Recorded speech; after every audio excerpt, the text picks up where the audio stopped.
Hi, my name is Dr Rangan Chatterjee, medical doctor, author of The 4-Pillar Plan, and BBC television presenter. I believe that all of us have the ability to feel better than we currently do, but getting healthy has become far too complicated. With this podcast, I aim to simplify it. I'm going to be having conversations with some of the most interesting and exciting people both within as well as outside the health space to hopefully inspire you as well as empower you with simple tips that you can put into practice immediately to transform the way that you feel. I believe that when we are healthier, we are happier because when we feel better, we live more. I've been really excited about the guest on my podcast today. It's somebody who I actually met a few years ago at a conference called Health Unplugged, a conference that he had actually put on himself. And it's just amazing that we've become really close friends over the past few years. His name is Darryl Edwards. He's a natural lifestyle educator and creator of the Primal Play methods. Darrell has developed the Primal Play methodology to inspire others to make activity fun whilst getting healthier, fitter, and stronger in the process. Darrell is the author of several award-winning books, including Paleo Fitness. Darrell, welcome to the podcast. Thank you very much, Rangan. It's a pleasure to be here. So Darrell, since we met a few years ago, one of the things about you that has resonated with me the most is how you really seem to be able to help people make movement fun. I think that's something that's been really missing from our whole culture around movements. You know, it's about how many hours you need to be in the gym for, what you need to be doing. You need to be doing 40 minutes of this and 20 minutes of this. And you know what? I've just found on a personal level that doesn't really resonate with me. It doesn't resonate with a lot of my patients. So your approach to making movement fun, you talk a lot about play, really resonates with me. Can you tell me, how did you get into that? Yeah, so, you know my health background, and part of that was my previous career working within investment banking in technology and having an annual health check. And one year I was told I was suffering from, chronic hypertension. I was pre-diabetic. I had elevated heart disease risk because I had a very poor lipid profile, cholesterol issues, triglyceride issues. And when I asked my doctor at the time what I could do to resolve those issues, they spoke about pharmaceuticals. So statins, beta blockers for my blood pressure, supplementation because I was anemic, so it's just a cocktail of meds. And the one question I asked, because I was quite concerned about that cocktail, was one, what about the side effects? And secondly, how long would I have to be on these meds for? And I was told pretty much the rest of your life. And there isn't much you can do about it because it's your genetic, this is just how it is. It's based on your genes. So I was really concerned about the side effects, about the length of time that I'd have to be on these meds for, and I wanted there was another approach. And I was fortunate enough to encounter a book which spoke about going back to basics. So thinking about our ancestry, thinking about how we used to eat and move and live, and how we could take some of that into the present day. And I was fortunate within a few short months to basically improve my health markers. So I was no longer pre-diabetic, my chronic hypertension, my blood pressure was normalized, optimized actually. I was no longer anemic. I was no longer suffering from some of the kind of musculoskeletal problems, the low back pain, knee issues and the like. And I was convinced that if I continue on this path without any hiccups, it was something that I wanted to pursue for the long term. And that was over 15 years ago. And part of that transformation was improving my nutrition, was improving my attitude to physical activity. I was in a very sedentary job, 18 hours a day, 7 days a week, not moving. So I started off thinking about physical activity pretty much as what I was doing in my day job. So I took a very competitive environment in the office into the gym. And I thought about training like an athlete, ultra competitive, and I wanted to beat my peers within a gym environment, the sport of fitness, and I was very successful. The downsides were I got sick. I was getting colds every 2 or 3 months. I was getting injured on a regular basis. I started to hate the process. Even though the results were pretty good, I was getting fitter, I was getting stronger, but I wasn't enjoying the process. So I started to avoid gym time. It's like, what else can I do to avoid the gym? Even though I know it's important, I'm not going to enjoy the pain and enduring that sort of pain. So the light bulb moment was thinking about what I enjoyed as a kid when it came to movement, when it came to physical activity. And that was play. So I just remember, long summers, coming home after school, getting my homework done, going outside and playing. And most of that time and most of the fond memories were around the enjoyment, the joy of movement. And of course, there may have been some competition, but the main premise of that was, how can I and my friends just have a fantastic time? And it wasn't about exercise in quotation marks. It wasn't about training. It was just having fun with movement. Yeah, it's absolutely incredible to hear that. You talk about you having pre-diabetes and you were faced with a couple of options, either take some medications that your doctor was asking you to take with potential side effects, or could you do something about it yourself? And you very quickly reversed your pre-diabetes, got rid of it, sorted out your blood pressure. But the interesting thing for me about that is how, as parts of your mission to get more exercise, you ended up in the gym. And although you were getting good results, it was very frustrating for you. And, arguably you were overtraining. Yes. I think many people listening were probably in a similar boat in the sense that, they have an idea around movement, which is, in the modern world, if I want to stay fit, I need to go to a gym. But that's not your belief, is it? Yeah. So, going to the gym is one approach to increase the amount of kind of movement minutes in your day, in your week. But many of us join the gym with lots of enthusiasm, especially on January 1st, 2nd. And a few weeks later, you're no longer going to the gym. You no longer have that enthusiasm. We're bombarded with messages about kind of fitness inspiration. Get a body such as this. The full week, get your six-pack abs workout plan. And it can be quite intimidating, I find. And there's something about exercise which I think we need to realize in the 21st century. Exercise is a modern, fairly recent and modern construct, which is a substitute for the lack of physical activity that we would be getting in our day-to-day lives. So millennia ago, we would have to work physically to obtain our food, to build shelter, to live within our communities. That's what we'd have to do day in, day out. And post-industrial revolution, we'd no longer have to do this. And especially in the 21st century, we can work, we can earn money being sedentary. We can shop from our phones. Yeah, we can get food for the first time delivered. Yeah, it's incredible in terms of our evolution that we can actually do that. We can do that. Yeah. So we movement has been engineered out of our environments pretty significantly. It's been replaced with convenience. So locomotion, which used to be mandatory, is now optional. Physical activity, which again used to be mandatory, is now optional. So exercise is one possible option. Being sedentary is another option. And based on our nature, based on our evolution, we were designed to conserve energy, to conserve, the burning of calories. So it just makes sense to me that I will do anything in my being not to move. It feels far better for me to be sitting on my couch wishing I was being fed grapes than me spending an hour and a half in the gym. That's me. And I think a lot of people feel that way. And it's not just about opinion. Look at the research. So there's interesting research about the number of adults and children undertaking physical activity on a regular basis. So we know what the recommendations are. So the baseline recommendations are 150 minutes a week of moderate intensity activity and a couple of days of resistance training a week for adults.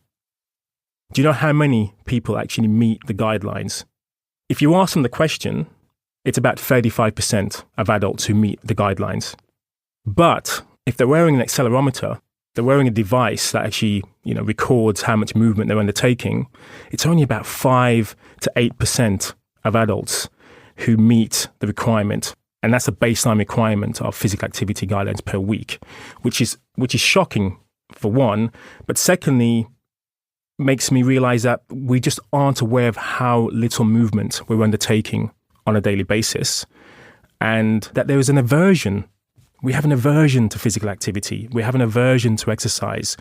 So in order to circumvent that, we need to put strategies in place which will make movement more fun, make it more engaging, and make it more attractive.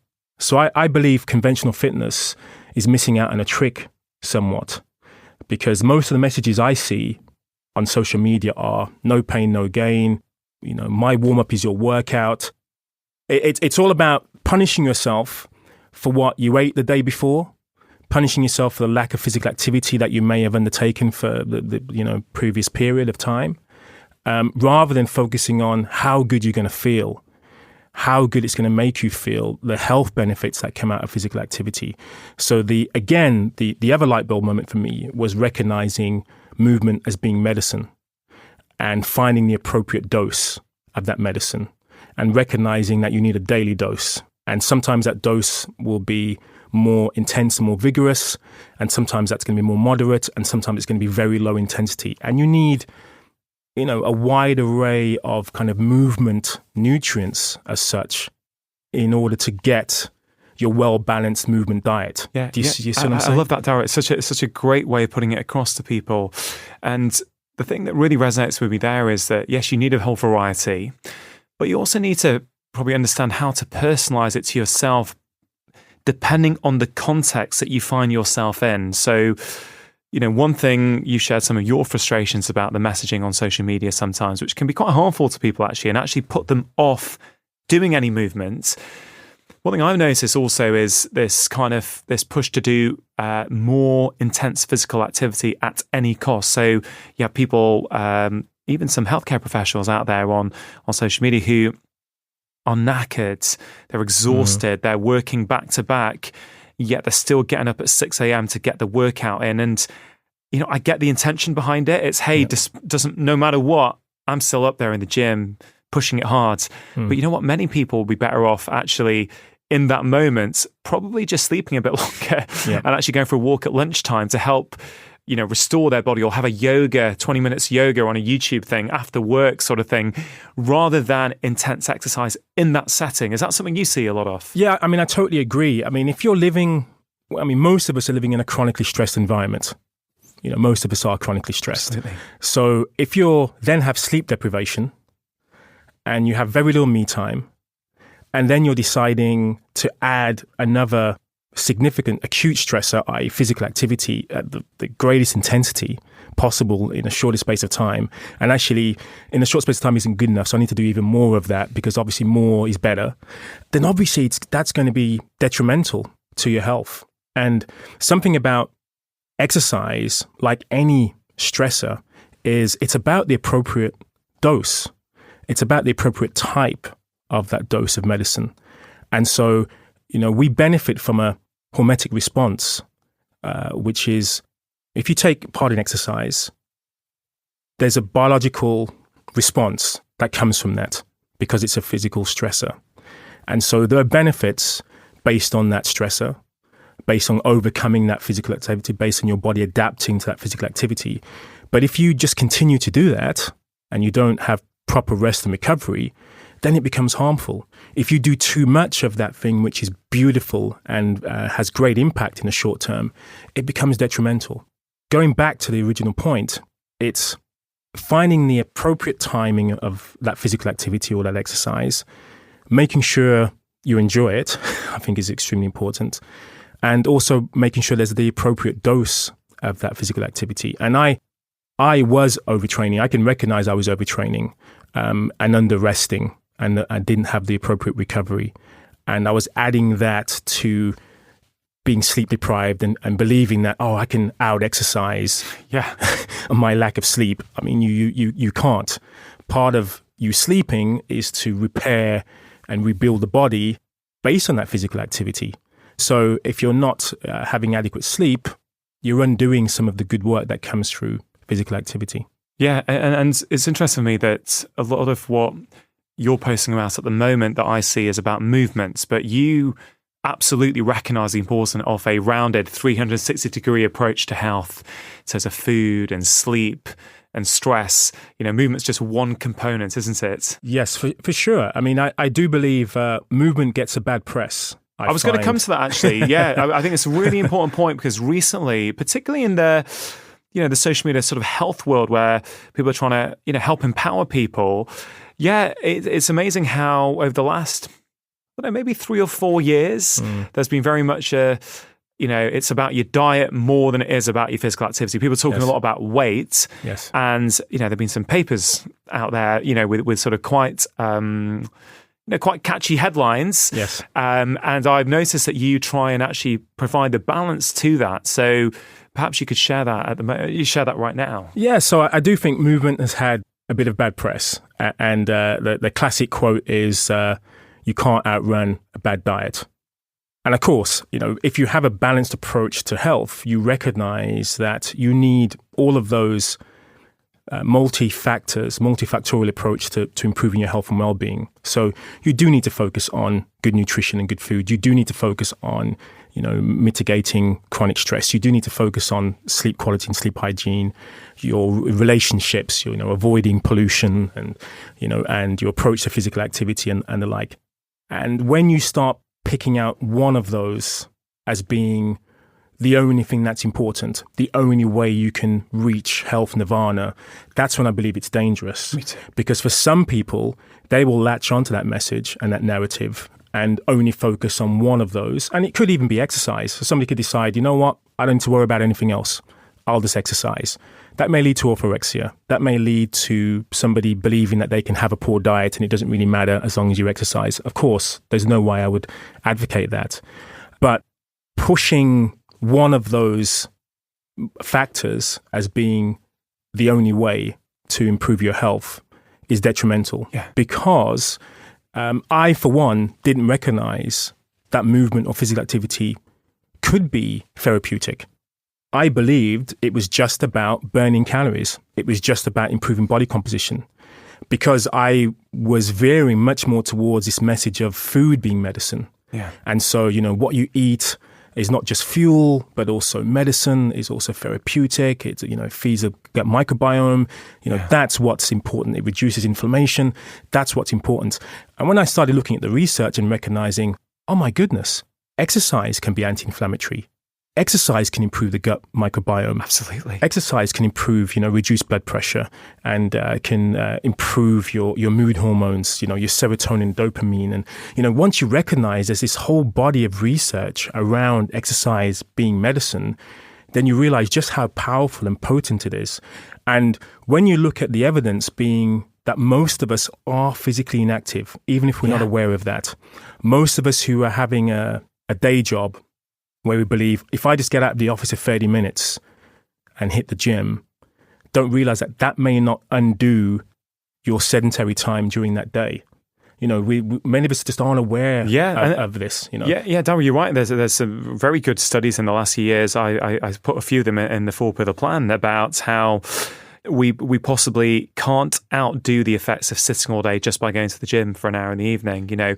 Breaking sitting with standing, yes, it is very important. And I think there was one study that I've seen recently where we have patients with type 2 diabetes, and they were either put into a structured gym program or they just move more in the day. Yes. And the people who move more in the day with just light movement and didn't do the structured gym program, their blood sugar control was better. Yes. And I think that is remarkable. And I think one of the reasons I've always liked you and what you stand for is it always seems very pragmatic to me, very balanced, very unextreme.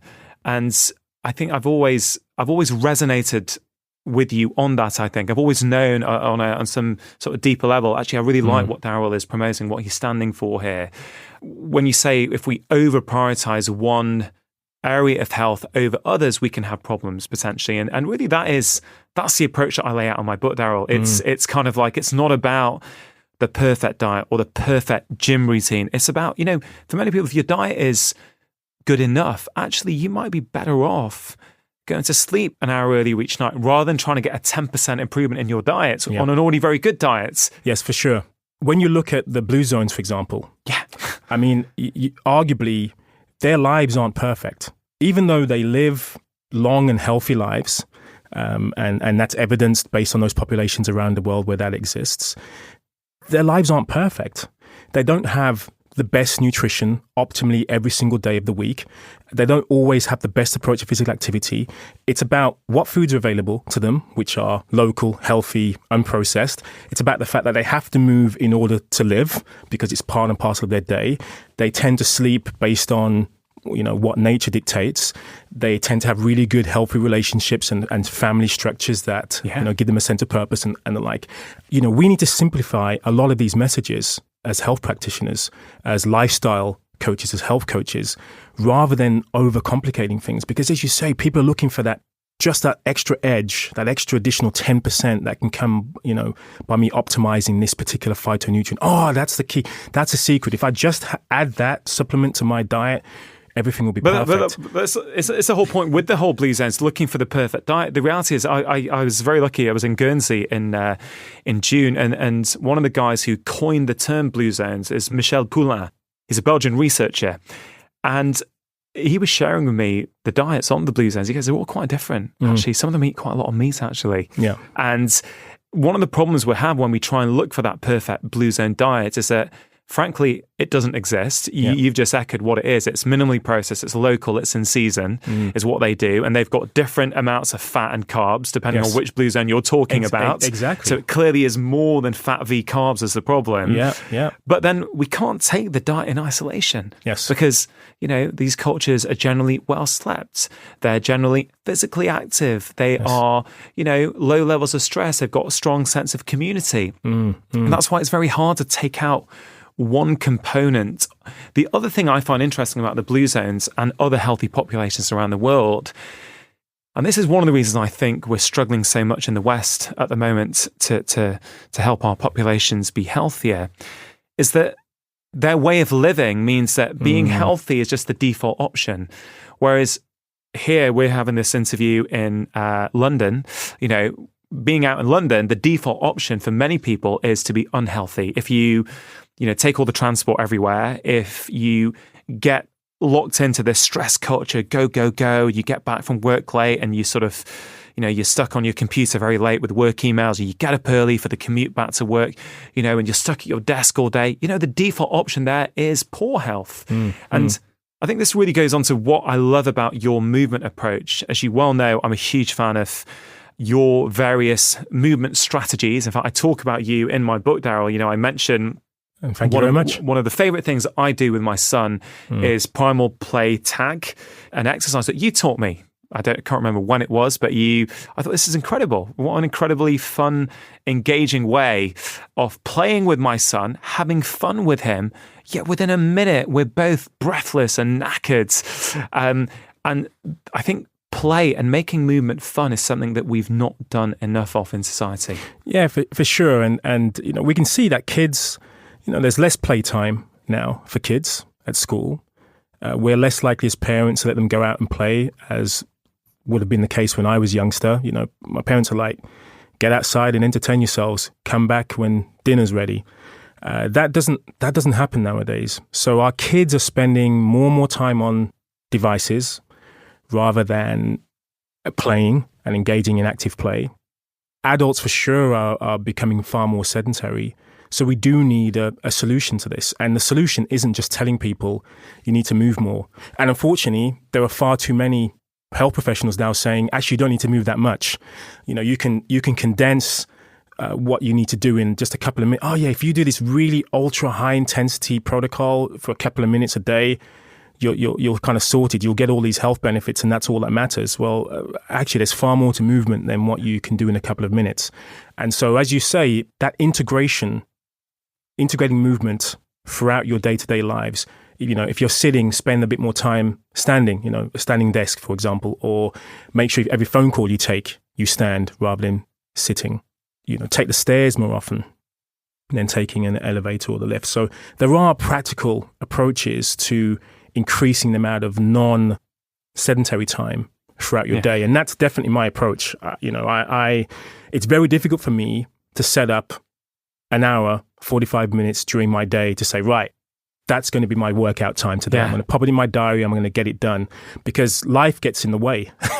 Absolutely.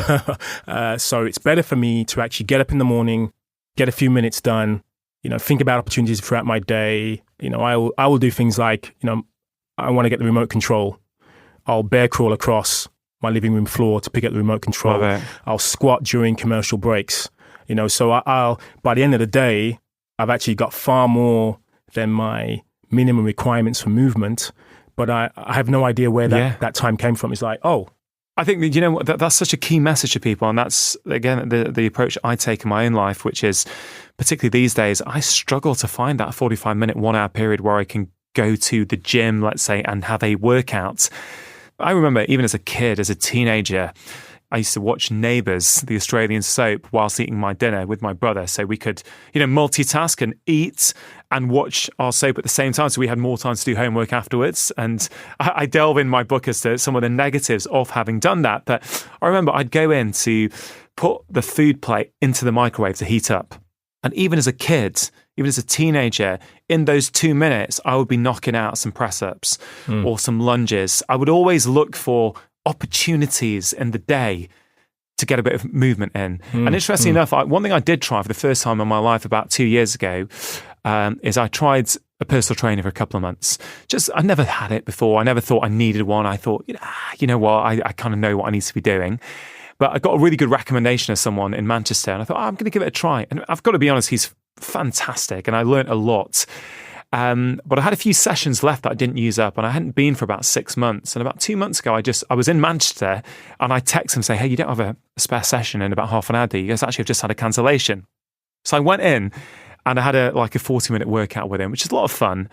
And he said to me, Rangan, you are one of the rare clients who I've got who can not see me for 6 months, yet still be at the same level as you were 6 months ago. And on a personal level, that was really nice and really inspiring to hear. But the reason I think that is because whether I get to a gym or not, and these days it's not, I'm always doing little workouts, 2 minutes here, 2 minutes there. As you say, sort of remote control. I squat every day with the kids, body weight squats while we're waiting for dinner. It's like 2 minutes of squats, and I do it and we have fun. We play your game, your Primal play tag game, playing that most days at home. I've got a 5-minute kitchen workout that, you can knock out some press ups, some lunges, and get an olive oil bottle and twist it to the side. All kinds of fun, inventive ways to keep being active. And I think the big problem is that we have outsourced our idea of movement to the gym. So if we can't get to the gym, we think we can't do it. And even if we do get to the gym, we then think we're done. I've been to the gym, I've got my movement in. I don't need to worry now until my next workout. I can go back to being sedentary. Yes. And this is very, very common. So my goal and your goal is to try and, from what I understand of what you do, Darrell, is to try and simplify things for people and try and inspire them to go, you can do this. It isn't as hard as you think it is. And one thing I noticed you talking about recently is your Animal Moves Challenge. Can you tell me, what is the Animal Moves Challenge? Yeah, so people started to ask me what I was doing on a daily basis, and they'd read my book, but still wanted more kind of guidance. So I started to create some online programs, including the Animal Move Challenge. And the whole concept behind that is that as humans, our movement potential is one of a generalist. So if we compare ourselves to the rest of the animal kingdom, we don't really hold our own at all. So, we can't run anywhere near as fast as a cheetah. Actually, we can't even run anywhere near as fast as a goat or a camel. They can outsprint us. We can't, lift as heavy as an elephant. We're not very strong. We can't jump very far in comparison to, say, a kangaroo. But where we are incredible is our ability to do all of those movement patterns just above average. So we can crawl, we can climb, we can jump, we can run, we can sprint, we can walk great distances. We have so much movement capability. And yet whenever we engage in physical activity, we tend to focus on probably one or two movement patterns. So, I like running, I'm just going to run, maybe swim every now and again, maybe get on a bike. But all the other repertoire of movement patterns we don't engage in. So by training like an animal, forces us, almost coerces us to engage in all those movement patterns that we need to engage in to be healthy. So that program includes crawling, it includes jumping, it includes balance exercises, it includes varied intensity, it includes strength and resistance, it includes mindful movement. So this kind of well-balanced diet of movement that I spoke about earlier is all part and parcel of this program. But that's a result of them having fun whilst they're doing it. Yes, for sure. So part of, just imagine when you were a kid. Most kids, I'm sure, pretending to be an animal of some kind. Whether it was a panther or, piggybacking somebody on your back and pretending to be a horse. Whatever it was, whatever you can remember as a kid, pretending to be an animal, it's recapturing that as an adult. And just engaging and visualizing what it was like to be to be a child again, not to be childish, but to be childlike in our approach to movement means there's instant gratification when it comes to movement. So when I engage in those movements, I'm actively enjoying my environment, being mindful. I'm changing the kind of various levels of interaction with my environment.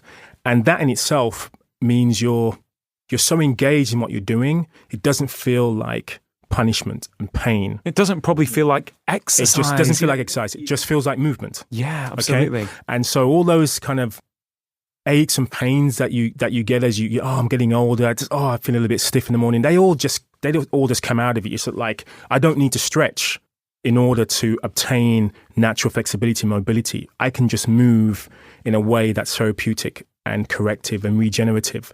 So again, it's part of my journey has been appreciating that movement can be an antidote to some of the issues around chronic lifestyle disease. And once you recognize that, then it's very easy to start thinking about interesting and creative ways of ensuring that's done. So I wanted to create a program basically that was not only meeting the minimum guidelines of health recommendations for movement, but also ensuring that you're undertaking such a wide repertoire of movement that you wouldn't be overtraining, that you would be getting stronger and fitter and faster, more powerful and more flexible, more mobile, and increase your endurance and agility and coordination. All these components of fitness that we, again, tend to forget that we need to be engaging in. So all of those are part and parcel of this program. Yeah. And most importantly, it's designed as a community-based program. So there are videos, there's a community where people are encouraging each other, people are actually inspiring each other to move. And it's designed for people who are former couch potatoes, to weekend warriors, to those who believe play is going to be ineffective. So what age groups have you got people signing up to this? Who's it applicable for? It tends to be people who can afford to use a credit or debit card. Okay. It's an online program. It's an online program. But I've got basically people in their late teens.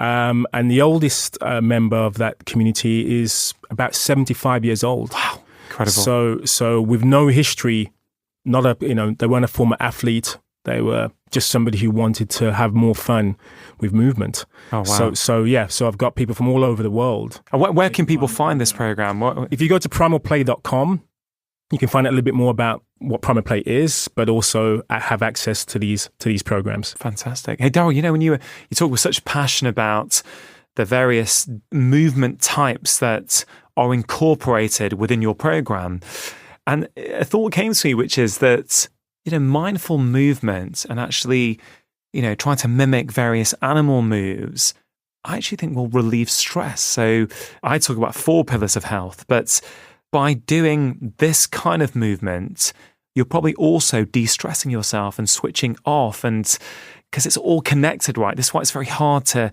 talk about an individual component. I'm finding it harder and harder now to talk about just one component of health, because for the people who do talk about food being everything and the most important thing, well, you know what? I used to think that, and that was a personal bias, because when I changed my diet, I felt so much better. But I've recognized that with some patients, I've got patients with mental health issues. Some of them, even though I can explain to them how food impacts their mood, some of them are not ready to change their diets. But when they get more physically active, right, and that's where I put my time and energy, that has helped them sleep better, and that has helped them then make better food choices. So I see these various components of health as all intertwined, and you change one thing, you change everything. Yes, that's a great point. And for me, food was definitely the gateway to improve my health and well-being, for sure. But thank goodness, movement was right behind it. It was like, I recognized within a few days, I was like, you know what, even if I'm eating a perfect diet, in quotation marks, I can't be healthy if I'm sedentary. It just can't be possible. How would we have obtained this ideal food in our ancestral past without movement? How would we obtain this food? We had to move. So movement has always been a priority for us as humans. And now it's less and less so because of our environment. So you're right. I am passionate about movement. I do believe it's a key part of improving our health and longevity. The evidence supports that. My own personal experience supports that. The challenge is now where we do have this environment which encourages us to be sedentary. I can roll out of bed. Maybe if I've got stairs, I can walk down the stairs. I can get to my car 10 meters away. I can sit in my car for my commute to work. I can get into the office, spend most of my time sitting at a desk, maybe have a sandwich at the desk, and then repeat on the way home. And as soon as I get home, I'm fatigued. I want to sit down and relax, hear the microwave ping to have my ready meal, then get to bed, probably making sure I'm browsing some health tips online before I the do irony, so. exactly. Impact on my sleep, and then repeat. So that for many of us is our environment, and it's so difficult to reverse engineer some of those issues. And it's a societal problem. This is what society, the benefits of 21st century technology means. We can be lazy. We can satisfy our inner lazy person. Well, you're right, but the flip side is what you said right at the start, which is certain aspects of modern technology, such as activity trackers. Many of us can use that modern tech now to help us, reverse that process, yes, which is sure. a certain beautiful irony there. Yes, for sure. I mean, I don't want to. I'm very happy living in 21st century London. I don't want to go backwards to a time where I didn't have access to these devices, or even being on a podcast, for example. It's a fantastic opportunity to share this information.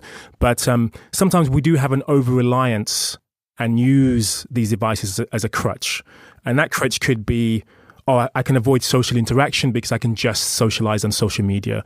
I don't need to be physically active because I can watch somebody else doing so. I can watch the Olympics. I can watch the Premier League on a Saturday, and I'm engaging in movement even though I'm being very sedentary. Yeah. So there can be an over-reliance on technology, which means that we do less, which means we make poorer health choices. And so again, a strategy has to be, how can we use these devices as enablers? Absolutely. So if I do have so for example, one strategy I use is every hour I have an alarm on my watch, and it will just ping to say, you need to move. So whatever I'm doing at the time, if I'm sedentary, I'll just do 60 seconds of something. And even though I do engage in movement throughout my day, it's just another prompt. So I'm like, you know what? I can use these devices to make sure that I'm doing even more. I can have this kind of like little nudge every now and again to say, hey, Darrell, you know what? Move a little bit more. Yeah, that's great. That's a great tip, actually. Yeah. For those of you listening who are not familiar with Darrell's work, I would highly encourage you check out his social media feeds, where you share some just incredibly inspiring workouts, that the sort of thing that people wouldn't consider to be a workout. And I love them because it just give me ideas of what I can do with my kids. Can you just share with us where they can find you, actually, Darrell? Yeah, so the best place is my blog, which is primalplay.com. My social media handle is @FitnessExplorer, so Twitter, Instagram, and the like. You can search for me on Google, Darryl Edwards, Darryl Edwards. And there's lots of interesting ideas of how you can disrupt, your sedentary lifestyle. Yeah. With more movement, with more enjoyable movement. Oh, I love it. Because that is the key. That's the only solution, in my opinion, to ensure that you can have a long-term movement practice, is to find something which is fun and engaging, and something that you actually receive the benefits immediately, not at the end. Like you have the endorphin rush after 60-minute run. I can't, 60 minutes is a long time if you're not enjoying what you're doing. Do you know what I mean? Yeah, and it will lead to failure. Ultimately, your week on week, day on day, you'll be like, I'm not going to do it anymore. Yeah, I'm not going to do it anymore. I haven't got enough songs on my playlist anymore. You do an animal move and you're having fun straight away and you're feeling it. Yeah. Yeah. You're playing Primal Play tag with your kids. Yeah. There's laughter and you're jovial within a few seconds. It's like instant gratification. There's instant immersion in that activity. My little girl's got involved as well now, so now it's a 2-on-1 against me at the moment. That's currently what's going on at home, which is just incredible. Which is nice. Because my daughter, who's younger, she watches me and my son play, so she wants to get involved now. She doesn't want daddy just playing with her big brother. So now it's 2 against 1, which is a bit more challenging. That's fantastic, and it's the sort of memories they'll never forget. The times that I remember playing with my parents and my uncles, and so I remember to this day how much fun we had. Parents sometimes miss out on that experience with their kids. Play has become, we outsource it. So you mentioned outsourcing earlier. So we outsource play to other individuals. Like, oh, we'll send you to football practice on a Saturday morning. So you'll have your 2 hours of running around in the park with a ball, and I don't have to worry about it. Whereas actually they crave that interaction with you as parents. And having fun. And once parents realize, actually, I can have fun too. I don't have to sit on the bench watching my kids play in the park. I can actually get involved. So I'm getting a bit of a workout or a play out, as I prefer to use that term. Love it. I can get a bit of a play out with my kids, and we're all having fun. And we're all taking part in physical activity. I mean, for me, that's a win-win right there. Yeah, absolutely, Darrell. Look, I could probably talk to you for the next 3 or 4 hours about this stuff, as no doubt we often do when we're not recording a podcast, because, I love it. And it really is, I don't think people realize how simple and how easy it can be if you start shifting your mindset on what movement is and what movement looks like. But one thing I try and do at the end of each podcast is to share with the listener 4 simple, actionable tips that they can put into practice in their own life immediately to help improve the way that they feel. And I wonder, maybe around movements, if you want, are there 4 tips that you would share with the listeners? Yes. So the first tip is to focus on fun. So, as I mentioned earlier, fitness, in order for it to be a long-term practice, a long-term journey, and something that becomes self-motivating, there has to be self-intrinsic value. So if you're engaging in something that you enjoy immediately, if it's something that you find engaging, if it's something where you notice time just compresses, so it's like, oh my goodness, half an hour has gone by, but it feels like 5 minutes. If you can capture that experience with movement, then you're onto a winner. Yeah. So that could be dancing. It could be playing a game that you played as a kid where, you throw the rules out of the window. It's like, let's just have some fun. It's almost like if you play tennis, for example, just having a rally. Forget scoring points. Let's just see how long we can get this ball back and forth over the net for as long as we can, doing funny trick shots, just being crazy with the ball. That's what you want to feel when you're engaging in this playful approach to movement. So first, fun has to be a priority. Whether it's primal play, whether it's playing a childhood game, whether it's dancing, whatever that is for you, that's what you should be engaging in. Secondly, it's how do you convert bad habits into good habits? So, a bad habit comes about through, greasing the groove over years, decades, generations of a certain practice. So for me, I get out of bed in the morning. The last thing I want to do is movement. I'm like, I just probably want to make a cup of coffee, even though I don't drink coffee, but I'm like, I want to do something that's going to pep me up and make me feel good in the morning. So one strategy for me was to place my training gear and my training outfit right at the side of the bed. And I made a decision that every time I saw my training gear, that I put it on and I would engage in some form of movement for whatever period of time, even if it was a minute or two. And I found that every day I would commit to that. I'd put my training gear on. I'd do something for whatever period of time. That 1 or 2 minutes may become 10 or 15. And then I'd have a great kickstart to the day and I wouldn't need my morning coffee. So, thinking about strategies where you can replace some of those poorer lifestyle habits into better ones, which will become part of your DNA. So we've all heard of 21 days to affect a habit. The research actually says it can be anywhere between 18 and 250 plus days to forge a habit. So I find I need longer periods of time to encourage me to make better decisions. So that's one strategy of converting poor habits to better habits. Okay. The third is integration of more movement minutes within your day. So for me, it's very difficult to set out an hour a day for exercise, but I can just get more movement minutes done, find opportunities for movement. So that can be, for me, I rolled out of bed this morning, for example. I rolled out of bed, I started doing some crawling, I started jumping around. Fortunately, no one was there to watch me. But, I went to the kitchen, I had breakfast. Whilst my food was being prepared, I played some music, I started to dance. Again, no one was watching. And so I had 15, 20 minutes of movement, again, without realizing it, without taking up any more time out of my day. So find any opportunity you can to get more movement in. Do some exercises whilst you're watching TV during a commercial break. Engage some of your family members so it feels more like you're in this together rather than you being the odd one out. So yes, integration throughout the day is much easier for most people to get into as a movement practice. And the final tip is avoiding convenience. So avoiding convenience means you see a set of stairs, you see a lift, take the stairs.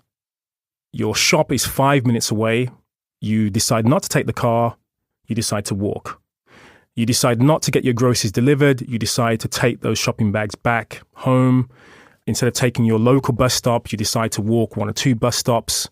So again, that way you're getting more movement minutes. You're finding more opportunities for movement. And you'll find the more that you start avoiding convenience, that transfers and translates to other areas of your life. So it doesn't just become about movement. It's the same, similar for food. It's like, I'm not going to take the easy way out. I'm not going to get that takeaway because actually I'd rather walk to the shop, get some food, bring it back and spend time preparing this because I know that's going to be a more helpful option. Yeah. So avoiding convenience would be my final tip. Darrell, they're absolutely fantastic tips, and I'm just so on board with each and every single one of them. You mentioned coffee, and new habits, and I've had a love-hate relationship with coffee myself, and I'm reducing my intake bit by bit at the moment. But what I do every morning when I'm at home is I weigh out my coffee, and for the 4 minutes that it's brewing for, I have a step in the kitchen, so it's right there, and I do 3 or 4 minutes of these little exercises that help me wake up my glutes that I have a lot of fun doing.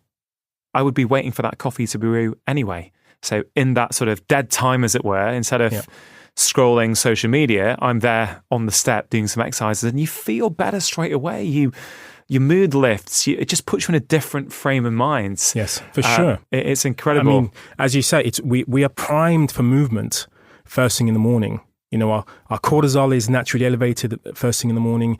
We should be the most alert. I mean, that's what people, again, don't realize. When you wake up, you should feel as if you can take on the world. Exactly. And if you don't feel that way, you've got an issue. Again, it's an issue. So for me, coffee is not the solution for me. I agree. For me, it's like if I can just do some form of vigorous activity. And again, here's something else to think about.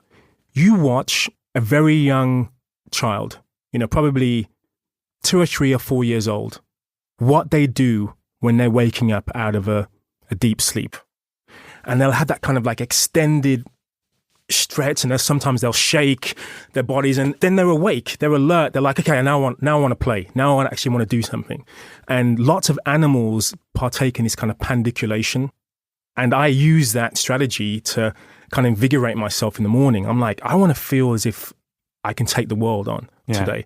And so movement is, again, a catalyst and a springboard for that. Yeah. The other thing that I really loved that was about avoiding convenience, and we're sitting here in the basement of the Penguin building, and I gave my publisher, which is Penguin, who are on the 8th floor here, I gave them a wellbeing talk before the summer last year.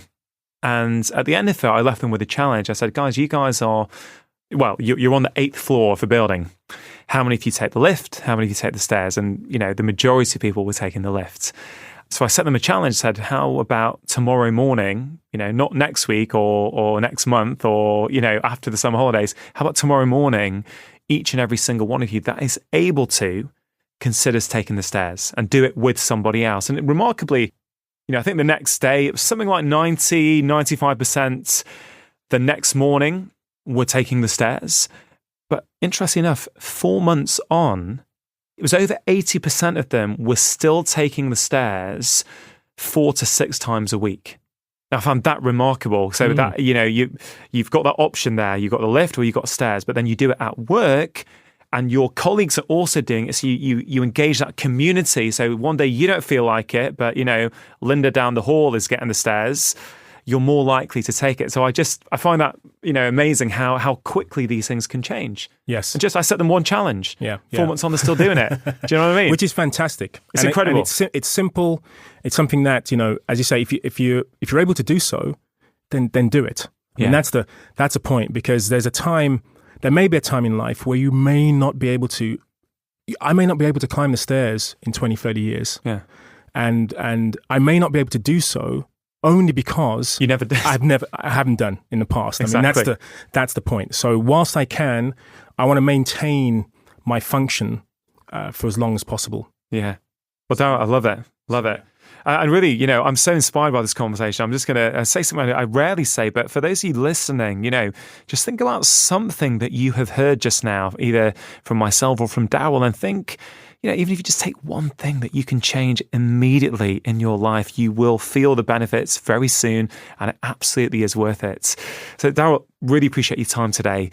I think we definitely need a part 2 of this at some point, but I've just got to say, look, good luck with everything. I'm going to myself check out this Animal Moves challenge, and I hope I get the chance to get you back on the podcast soon. Thanks, Darrell. That's fantastic. Thanks so much for your time, Rangan. It's been a pleasure. That's the end of this week's Feel Better, Live More podcast. Thank you so much for listening, and I really hope you found the conversation useful, but also enjoyable. If you're not already, I'd highly recommend that you subscribe to this podcast so that you can be notified when the latest episode of my podcast comes out. I'd also be incredibly grateful if you consider going onto iTunes and giving this a 5-star rating so that I can get this information out and reach more people. It really does make a difference.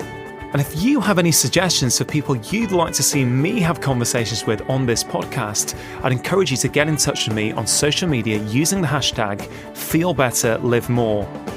You can find me on Facebook and Instagram using the handle @Dr Chatterjee, and on Twitter using the handle @Dr Chatterjee UK.